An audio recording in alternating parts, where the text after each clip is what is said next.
Thank you everyone for subscribing to Infinitely Productions. If you have not done so, please click the bell and subscribe, and we hope you enjoy our content. Warning! Warning! The following video is intended for educational and entertainment use only. The content will include disturbing images, violent scenarios, and explicit language. This video is intended for 18 plus and older audiences. Viewer discretion is advised.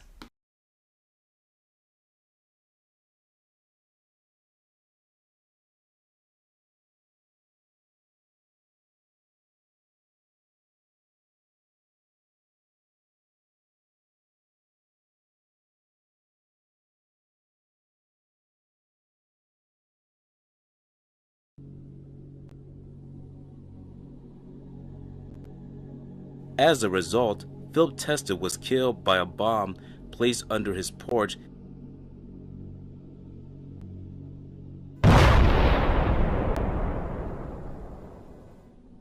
And the city of Philadelphia lost two godfathers in less than a year.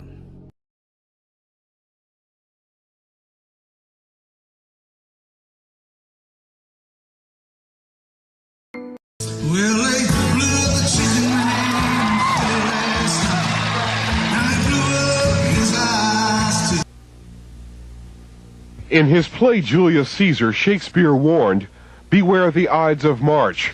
It was on this day in 1981 that reputed Philadelphia organized crime boss Philip Testa met his end. Police tell me Testa pulled up and double-parked his Caprice Classic in front of his Porter Street home, then got out of his car, went up to his front door, opened it, and then tripped a bomb that took his life.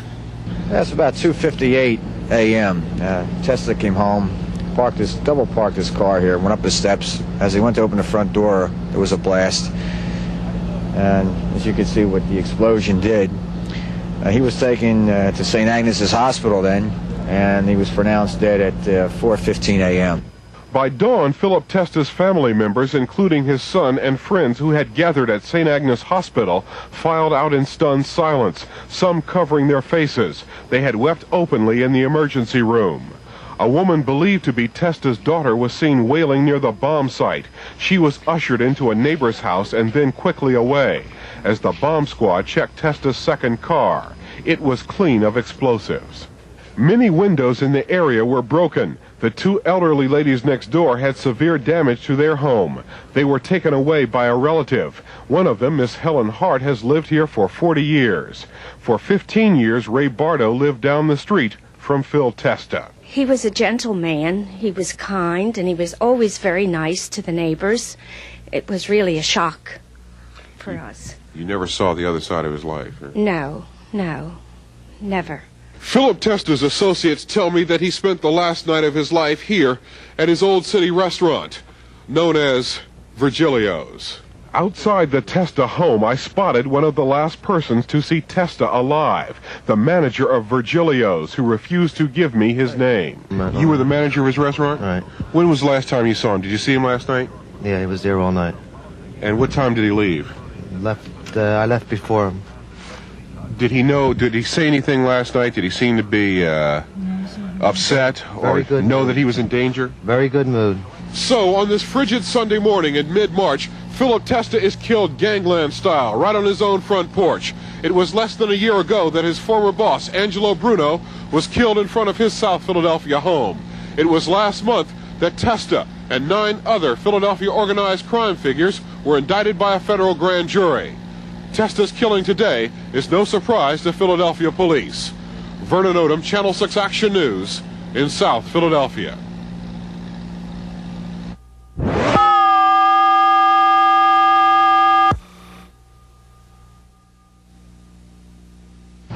Moments before 3 a.m., the explosion that killed Testa shook the neighborhood around his twin home in the 2100 block of Porter Street. Police say the house was empty when Testa arrived and double-parked his black Chevrolet next to his green Ford, and then went to his front porch, apparently triggering the bomb when opening his front door. He died at 4:15 a.m. He had been carrying more than $10,000. Thousands more were found inside the gutted house. His friends and relatives, including his son, left St. Agnes Hospital where they had gathered for the 1-hour death vigil, saying nothing. They had cried loudly inside. Police called this a clean hit. No one else was injured, though several houses had broken windows and structural damage. The explosion was heard all over South Philadelphia. It woke up Testa neighbor Ray Bardo, who said Testa was a gentlemanly neighbor for 15 years. My husband and I were in bed sleeping, and we heard this horrible shake of a house. Our home shook, and we went to the window and we looked out, and there was a puff of smoke. And then all of a sudden there were lots of police cars coming down the street, and when we came out we saw that it was Phil Testa's house that was bombed. Much of the speculation about the series of mob killings centers around Atlantic City and the struggle for control of the rackets in that gambling resort town. Many others believe that narcotics trafficking plays a role here too.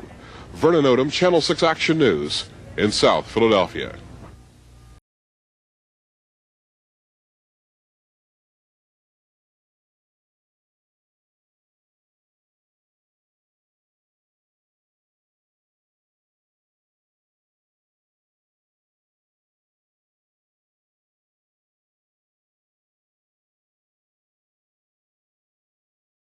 Revenge.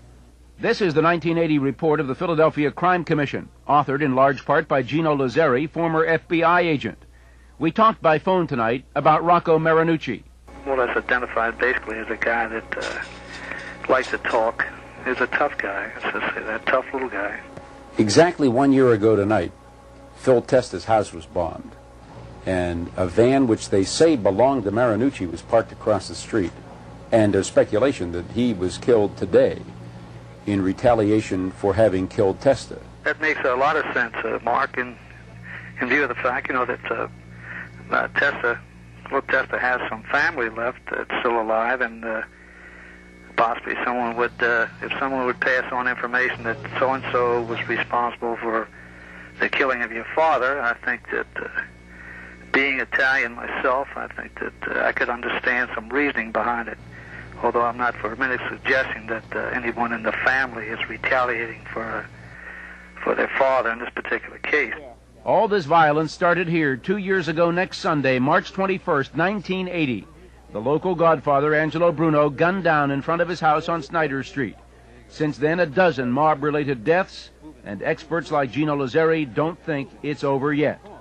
I'm Mark Howard, Channel 6 Action News. Bobby, come on.